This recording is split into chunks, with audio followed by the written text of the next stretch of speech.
Welcome IELTS seekers to our channel Ach'z and Ach'z here. So here in this section we are going to discuss about reading module. I know that most of them are really confused or worried about reading module. You just think it as a heavy task, right? Comparatively with other modules. So what to do to improve your reading skill? So I just want to share 5 important things you need to concentrate to score high in your reading module. So without further delay, let's start with our video.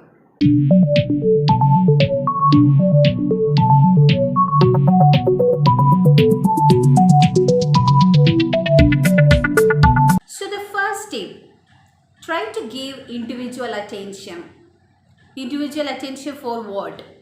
So the thing is, rather than just concentrating on time management, you can just give individual attention to each and every question type. Always the students will put alarm for 1 hour and try to rush through 3 passages, and they will just try to finish it out within this 1 hour of time. Yes, definitely that is a major task, but without any prior preparation, without knowing about the questions, the way of asking, what about the IELTS reading? If you are just opening and start to read and try to complete within 1 hour of time, in this sense, you can't able to do that. So the thing is, try to understand the question categories. In IELTS, we have 6 different types of questions. Like fill-up type of question, they can ask in any different way, like table, not completion, form completion, anything. So the second category will be like a direct question, like short answer questions we can say. WH questions they will ask in this particular format with the question tag and all. We need to crack the answers directly from the passage. That is the second set. And the third will be like true, false, not given or yes, no, not given category of question. Then about the fourth one, matching type of question. Matching type of questions they can ask in any different way, like a list of heading or which paragraph contain this information, or like matching with some people's name and all. Then the next category will be MCQs. For one question, they will give 4 options. And the last category, the 6th one, will be like selection of letters. They will give 5 options and you need to select any 2 from that. So these are the question types.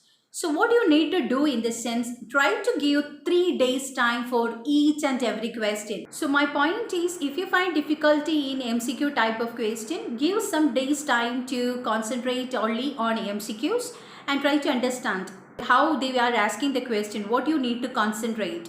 Okay, then within 3 days or 4 days, you will be master of that particular question category. Then move on to the next set of question. Like that, if you know how to deal with each and every category, then the time management is super easy. So that's our first tip. Try to give individual attention towards each and every question category during your practice time. Moving on to our second tip, read out the instruction carefully. Because sometimes we are familiar with it. Yeah, after the weeks or months of practice only we are going for the real exam.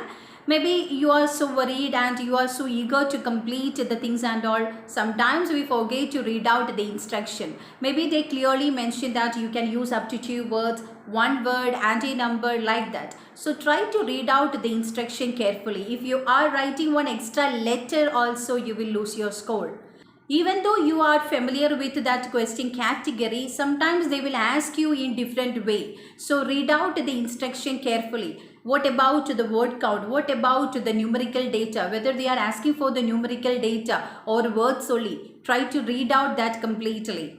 For example, in question they are asking for any characteristics of a person. The question will be up to 2 words only. While reading the passage, you just find out that they mention like the person is fair and short. Okay, fair and short. Then if you are writing and, that particular conjunction in between means it will count as 3 words, fair and short. So what you need to do? You can just use punctuation for that. Fair, comma, short. 2 words only. And along with that, take care about hyphenated words also. Whenever they are giving some words in a hyphenated format, you need to write like that only. If you forget to put hyphen in between means it will count as 2 different words. For example, absent-minded or computer-aided. The second word is participle form, so definitely one hyphen will be there. So take care about the hyphenated words also. Then our third tip, no need to read out each and every words.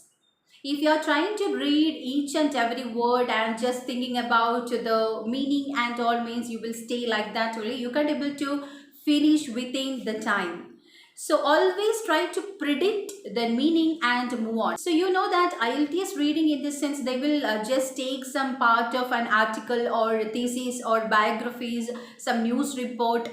Okay, so maybe you are unfamiliar with most of the vocabs. So if you are thinking about the meaning and staying there, in the sense you can't able to finish. So try to predict the meaning and move on. So if you are not aware about that particular word, or you are just hearing that first time, try to read the two sentences above and two sentences below the word. Then you can somehow understand the meaning. You can just predict the meaning and move on.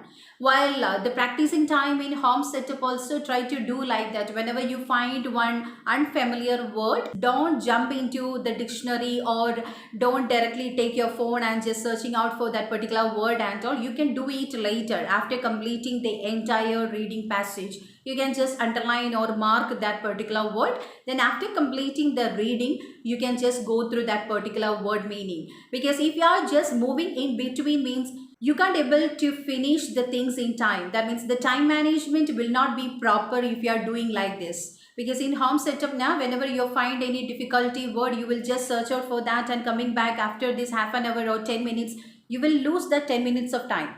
Then our fourth tip, take care about synonyms. Nowadays, they are giving more synonyms. They are using more synonyms in reading passages. Especially, I think if you completed the Cambridge 16 and 17, in this sense, you can just see that in fill-up type of questions also, they are giving options in a box, and that complete box will be synonyms. For intuition, they can just say instinct. For reliance, they can say dependence. So our last tip is about the keywords. So how to find a keyword? What you need to consider as a keyword? Always everyone will say you need to find keywords from the question and try to crack it out and search out that particular word and try to read after and before that particular keyword and all. So what about the keyword? Which type of words you need to consider as keywords? Definitely proper nouns. Name of a person, name of a place, or name of any particular item, you can consider that particular proper noun as your keyword. Or else just check out for the verb. Any activity or any situation of a person, take it as a keyword. So concentrate on noun and also verb, and you can just take it as keywords. So these all are the 5 tips I just want to make you clear to score high in your reading. So this will help you out to practice in a proper way. Okay, and reach out your goal. So thank you so much for watching, and if you need more tips and tricks and lessons related to IELTS, means don't forget to subscribe our channel and click on the bell icon nearby to get notification. God bless you all and stay tuned.